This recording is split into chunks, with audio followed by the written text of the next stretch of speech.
For our last segment of the day, we thought it'd be kind of nice to sort of tie everything together that we've talked about and take a look at really what's one of the most popular forms of online communication, marketing, and that's forums. And I was actually chatting with one of our panelists the other day, and he said something I thought was pretty interesting. He said that online forums are a lot like international car clubs. Whether you race a sprint car or a dragster, there's like tons of information available now, from all corners of the world. And they allow people within just all kinds of markets to communicate with one another in what's really a pretty unfiltered way. And but it's also important to realize that it's not the Wild West anymore. There's big business in forums, and whether you're a manufacturer who joins in as a sponsored advertiser, or you run the forum yourself, there's a lot of opportunity there for success. And so we've really got three of what I would consider some of the best in the industry right now as far as talking about forums. And first of all, we've got from C Digital in Long Beach, California. The company's vice president on the end is Tyler Tanaka. In the middle, we've got David Phillips, who's the owner and founder of Car Guy Marketing in Winston-Salem, North Carolina. And right next to me is Cameron Evans, who is director of sales and marketing at Redline Synthetic Oil in Northern California. And Cameron, actually, I wanted to start off with you because you were actually the one who made the the International Car Club analogy. And I figured we'd start off, and if you could just sort of give us an overview of what makes an effective forum, what makes a successful forum, what are the keys to having one of these that runs well? I mean, what would you? Yeah. Well, Dan, thanks for having us here today. And sorry, I got a bit of a cold, so if I sound less than usual, Cameron, then you can see why. It's interesting that what makes a good forum to us is obviously something that's got some reach, but also something that's well behaved. Because I think a lot of you that have probably played around a little bit in forums, if you're not very active there, that things can get out of hand pretty quickly. You got to be able to get in, get out, get your message across very carefully, because we have to remember that the best thing about a forum is when it's the enthusiast forum. It's not our place, it's their place. And every once in a while, we either get the chance to interject or really should to help sort out a topic. So I think that's really what it comes down to, is when a forum belongs to its membership, and that membership is relatively large, that's when it's a good forum. Yeah, yeah. You guys have anything to add to that, or is that fairly... Yeah, I think that hit it pretty good. Sums it up, yeah. I wanted to actually move on to you, David, and talk about a second. You mentioned keep it under control, and I want to talk about controversy, because of course any forum is going to have a degree of little strife, little controversy. Is that a good thing? I mean, is that how do you manage controversy? And like I say, is that something that you want? Are there examples that come to mind? What are your thoughts on that? Yeah, I think controversy it can be good, it can obviously be bad, and kind of like Cameron said, it can get out of hand really quick. And it's, forums really are kind of the early form of social media. And, I think the biggest thing is if you can back up whatever you're talking about with data. And I've seen this with a couple of my clients where they've come in and they've said, here, we've got this new product and this is what it does and this is why it's so much better than everything on the market. And then they kind of stop there a lot of times, and then somebody jumps in and says, BS, basically. And then you come back with some data or something like that. That's a really good way to be able to sort of squash that controversy and be able to kind of control the message a little bit. But I think also controversy gets people talking about other key points that you may not want to leave out. Obviously, you don't want to just come into a forum and sell. But if you can come up with something that's a little bit controversial that people are going to feel one way or the other, kind of like Cammie mentioned, Ford versus Chevy, there's always going to be controversy there. So, but it allows some of those talking points to come out and allows that sort of third party to sort of sell your product for you. Thanks. Yeah, Tyler, actually, I wanted to move over to you and ask you. We're talking about obviously different users and how would you deal with difficult users? I mean, what would you consider someone who's being, who's difficult in the forum, and how do you confront someone like that? Well, everybody's a thug on the internet, so keep that in mind. Everybody's really tough behind their keyboard. And forums are still, in my opinion, the freest form of communication on the web. They are the original social media, in my opinion. I think the most important thing to reinforce what they just said was controversy, though, is generally sparked from, a bad product on the internet is just made worse. It's just brought to light, right? So a bad product is just even worse online. But managing bad users inside forums, it really isn't the place of a manufacturer or you as a seller of a product to take that up. I think that's the worst approach that you can take. I think the first thing that you should do is to go directly to the moderators and the administrators of the site. And that's what they do for a living. And they're generally really good about managing difficult users, literally blocking people's accounts that are putting up false information about your products or your brand. And many forums now are corporately owned. So Internet Brands or Vertical Scope are the two largest forum owners across the automotive industry. They're going to take care of you, the manufacturers and the advertisers who are participating in those sites, first and foremost. They're looking out for your best interests. You just have to trust that they're doing that. So taking it to the moderators of the site first and foremost is really my best advice that I can give. Do not dive in and try and combat that rogue post on your own. Generally what you're going to find is if you make good stuff, the community is going to come to the support of your great products.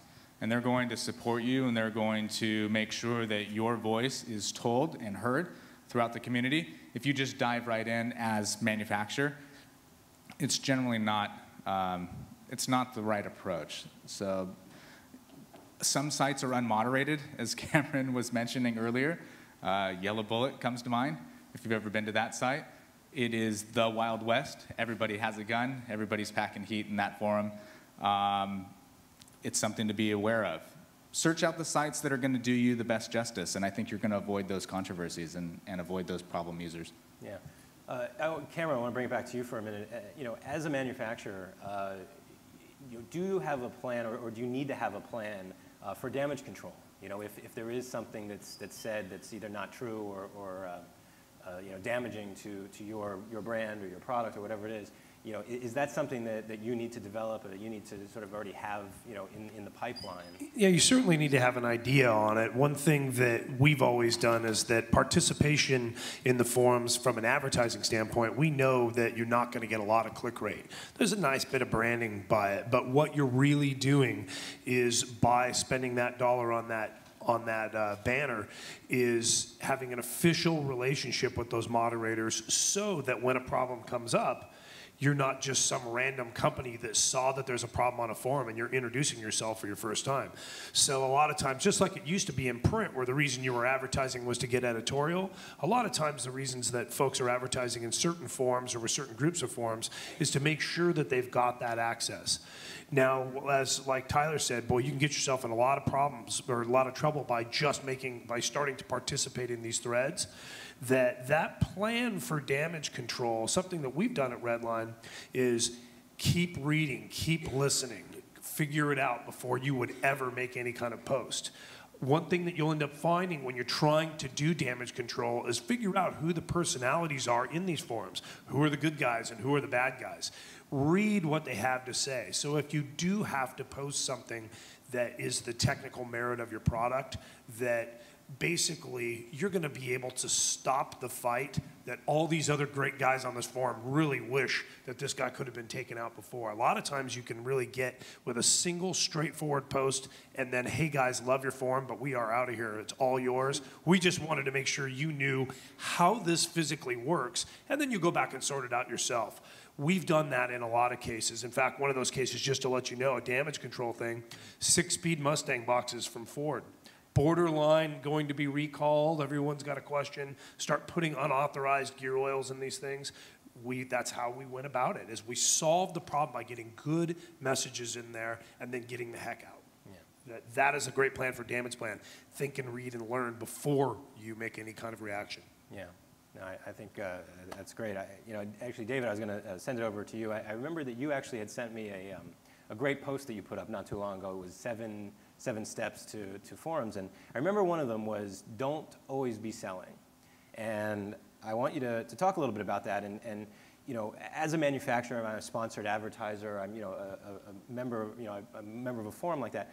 How much should you be selling? What's the best way to sell in forums, and can it be too sales oriented? I mean, what are we talking about? Yeah, it depends a lot on which forum. Obviously, they all have different personalities. There's some that play really nicely. There's some that are really inviting for new vendors to just come in and start saying 2-for-1 deals, and people will take you up on it. There's other forums where you go in there and start trying to sell, and pretty quickly people are going to give you a black eye, and it's not going to look real good. So you really kind of like these guys said, you kind of have to wait, look, listen, see what it's all about, kind of feel out who's in these forums. Maybe try to make strike up some friendship with some of the folks that have 18,000 posts, and find out how hey, you've seen people come in and out. What's the best way to get involved? I mean, just strike up a friendship with them. So there's ways you can do it sort of that way. And as you find some of these advocates, you may find that they're able to do this for you. Other ways are kind of keeping people up to date on project cars and things like that aren't necessarily hey, buy this part for $99. It was $150, but here's a project car. Here's what we're doing. Here's why we're fixing these 3 pieces. And then all of a sudden, the conversation starts to come up, and then you'll notice you start getting phone calls at the shop for people wanting you to explain a little bit more why this part works the way it does. I've got several clients like that where they will talk about a product that they've got that solves a problem. It just generates phone calls and emails. So. A lot of it kind of happens off the site a little bit. Yeah. Something to add to that as well is that you've got to be really patient. Trust that the materials that you're putting out in other methods are going to find their way to these forums from the customers that started buying the product. That he's right, that the advocates that you've got, that are the people who are buying your product, that if they're influential in those forums, they'll take it to market for you. But you've just got to be patient and know that the hard work that you put into catalogs and web page data is going to end up becoming the source for selling from that advocate in a particular forum. Yeah, and it also, if you think about the SEO implications of it, if you solve a problem in this thread on a forum, and 2 years from now, I go in and I look up, I've got this same problem, and I go in and I look up and I find this thread from 2 years ago, and at the end of it, kind of the result was, well, just go buy some, Redline manual transmission fluid, and that's going to fix it. So it can live forever.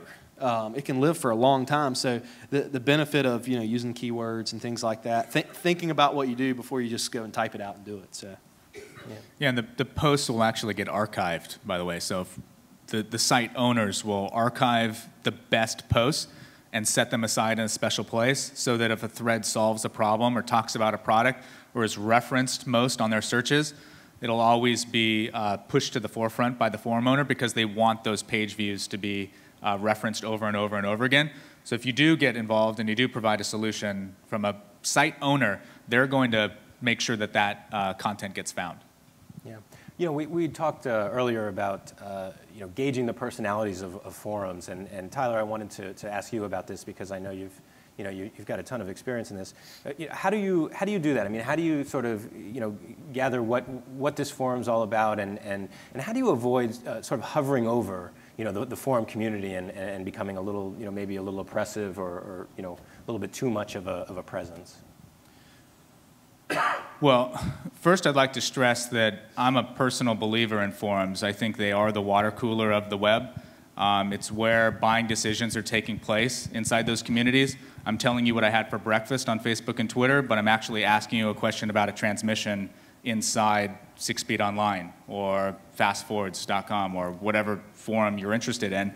There's a site. Whatever you're interested in, there's a forum probably. The best way, in my opinion, is to just be a lurker. And that term is to find the forums, just do a Google search and search Ford forums, Chevy forums, Circle Track forums, whatever it is that you're into, whatever it is that you're trying to sell. Do a search. You can use Google, of course, or any other search engine. Bigboards.com is another one that I really like. And Big Boards will give you every single forum that you're looking for, split into any vertical that you want and any interest. Use those and find the sites, and then just lurk. Just be there and watch the threads. And then what I recommend is setting Google Alerts. So you can set up Google Alerts for your names of your products and the name of your company. And what you're going to find is if you set it to real time, you'll see in real time actual posts being put up about your company and about your product. And majority of the time, they're going to come from forums or blogs. And then you can go in, you can find the conversations that are relevant to your brand and products, and you can watch how the conversation goes. And then you can get an idea about who's talking, who's got the strong opinions, who's got the negative opinions. But overall, again, I just want to stress, forum, I know we started off on some negative, how to have damage control. But used properly and engaged with right, forums are an incredible way to transform your business and have sales result from that. Yeah, I'd back you up on that too. If you haven't used Google Alerts in the past, you find, I believe in like the blog sections, believe it or not, of Google, that if you've keyworded your products very well, you will absolutely daily, you'll get a report of where, if there is a fire to put out, you're going to learn about it from Google Alerts. Better than learning about it because your dealers are calling you saying people are trying to bring a product back or something like that. So to back up Tyler's point, Google Alerts, if you haven't used it, look it up tomorrow if you can. Yeah, and I think the last thing I would say is just be a person, be a human being on the forums. I think if you always, come in as a company, you seem sales oriented. But if you come in as Dave at Redline, then people start to know you, and you'll find that somebody will ask a question, and they'll say, "Hey, Dave from Redline's on here. Just look him up. You should just private message him and ask him that question." Or somebody may point you into a thread or may pop up on Google Alerts. That is our tech guy, too. It is David Redline. It's cool. He's on there. There's one other, too, for blogs. I know we're talking specifically about forums, but if, toprank.com, I think it's called. So Big Boards and TopRank. TopRank gives you the best trafficked blogs of any vertical. So if pets, auto, racing, etc. Same with Big Boards. You can just search keywords and then find those forums and those conversations taking place. Yeah, no, it's a great point. And Cameron, I wanted to actually bring it back to you. Tyler. Alltop.com. That's it. Sorry. Alltop.com. You got it. So. No, Tyler had actually raised an interesting point earlier. You mentioned that obviously forums are looked at in some circles as the water cooler of today. And Cameron, you and I had spoken some time ago about leaking news on forums and sort of getting news out there and as sort of like a first line. Is that something that is it pay to do that? I mean, does it carry different weight or significance to release some product information or something like that in a forum versus a press release or some more traditional means? If you've got something that's honest and truthful and on topic, and if you say, oh, hey, by the way, we're coming out with MT85, which will be a little bit thinner than MT90, it's going to solve this problem, but it may not be out for a year, yeah, that's fine. But boy, people can sniff out something that isn't quite genuine. And so you better have something pretty darn good if you're going to be leaking it out there. I hear of more problems with people that tried to leak something out there, tried to plant something. Some of the biggest controversies I know of in our industry are finding out that people had a pattern of doing that. So again, if you've got great advocates and you keep a relationship with some of your best users of your products, you don't even have to ask them. They'll end up doing it anyway. But you can always tell them, hey, by the way, if you leak that into a forum, that's fine, or what we talked about is off limits. I think they'll do it. I don't know what the guys will think, but I think they do it for you. I think you don't have to be so out front with it. Yeah, from a marketing perspective, you should be doing it all. So it should be in social, in print, in digital, in forums, in your press releases. It should be everywhere. Yeah. What Cameron alludes to, though, is bad examples of people trying to fake out the users and fake out the communities in a disingenuous way. So a part was left on a McDonald's restaurant table and the guy goes to use the restroom and, oh, I was sitting next to him and it's a new part from this great new big company and I'm going to take pictures and post it up. Forum members are, okay, so that example was Holly, by the way. So Holly tried to fake out a forum community. They took a new intake manifold and left it on a table, total BS. The forum users are so smart, they trace the IP address back to that engineer's desk at Holly. Like, totally called them out. Bad news, bad news. They were trying to totally lie and fake out the community. So if it's genuine, just be genuine. Hey, we've got this awesome part that we actually want your feedback from, and forums are awesome ways to conduct polls. So you can just set up a poll and make a posting and say, you know, how many of you would be interested in this part if we make it for this, you know, year such and such to year such and such. I mean, group buys, Groupon, you could argue, actually came out of forums. I mean, it's the first place that group buys actually took place. It was just manufacturers going and saying, hey, we've got overstock or whatever, or community members saying, hey, if I got 100 people together, will you make this part or will you sell it to us at a better price, you know, so. Yeah. I think all that's good. I think, you know, it's basically what we're kind of saying is it's risky to do. It probably depends a lot on how much goodwill you've built in whatever community you're in. I can think of a company who is really ingrained in a forum, and you know, they could probably say that they've, you know, re-engineered some kind of square race tire, and people would, you know, really want to find out more information about it and halfway believe it. So, I mean, it's amazing what, you know, and then, you know, somebody comes into that same forum who's brand new and says, we've got this thing, and here's the dyno graph, and it makes 5 extra horsepower, and, you know, it's a great part, and people would be skeptical. So it depends a lot on how much time you invest. It's just like everything that you've learned about today. You can't just, you know, spend 5 minutes on it and you know, be way down the road. It just takes a lot of time and effort. Yeah. One last thing to add.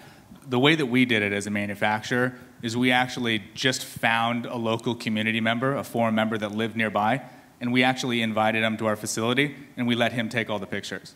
And then he went back to the community and posted the entire write-up that he was a guest to come find out about this new part because he was a vehicle owner that already used our products, and then he was just the brand ambassador. And that worked much better because nobody is going to attack another forum community member that's in good standing. If he's a moderator or an admin, he has the clout within the community, and he can take that information back to the group.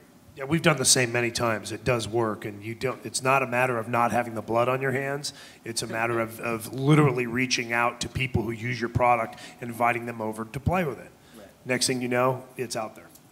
Yeah, that's a good point. Well, I'll tell you what, we're pretty close, but I wanted to give you guys the opportunity. If anybody had any questions, we'll take a couple. Sure, go for it. You spoke about like the Google, when you do a search on there, you would find out what they say. Somebody was maybe saying something about your company and all that. And you also mentioned something about stuff being archived. If it's archived and you would reply back to it, you know, will you get posted then, like a new version, or what then? Well, archive posts are closed, so it's just there for reference. So if a post grows big enough and strong enough and contains enough information, the forum owner will actually make it a special post. We'll archive it so that it's there to perpetually be found. They get rid of the non-important posts. So because they don't want to keep hosting and serving stupid conversations. Correct. Correct. But searching by Google is different than setting up Google alerts. So you can search, just go to the main Google page and look for, you know, the best forums for Chevys, the best forums for Fords. But Google Alerts should be set up for very specific conversations that you want to be notified on that are being talked about in real time.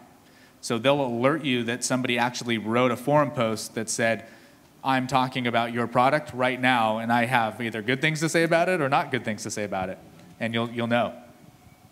Yeah, one other point to that, too, is that remember, when you find an archived post about your product, look at the dates. See how old it is. Sometimes you'll be tempted to post on the end of it. No one's ever going to see it. Yeah. And if you do that, the forum members are going to go, why? Why did this thing come up? And they'll go, oh, he's looking at old stuff and trying to get involved. And they'll zap you out. They'll know that like I said, it's not It's not as genuine. So just remember that looking for archive posts and knowing that your customers may find that topic, leave it alone. It's probably the smartest thing to do. That's great. Well, guys, I mean, I hate to cut it short, and obviously we have a great panel here, but that kind of brings us to the end of the program today. I do want to thank my panelists, Cameron, Tyler, and David. Thank you guys very, very much for coming. I wish we had more time. The good news is that if anybody wants any more information, come up and see me after this. I've got cards. Email me. I can get you in contact with anybody that you've seen here at any point today. We've got PowerPoint presentations that we can have for you. We're going to post some of the audio on our website. So if any or all of that interests you, just come see me, come talk to me, give me a card. You'll get mine, and we'll take it from there. I just wanted to say thank you, guys. This was our inaugural Winning the eRace program. You guys have been a tremendous audience, and I hope you guys learned something. It's been a lot of fun for me, and it's just an honor. And I wanted to thank our presenters, our panelists, you guys, the audience, and just to let you guys know as well, going on right now outside these doors is it's an exhibitor reception. So go on outside, mingle, have fun, enjoy yourselves. The speakers will probably be hanging around for a little while if you want to chat with anybody. And just have fun while you're here in Orlando. So thank you very much.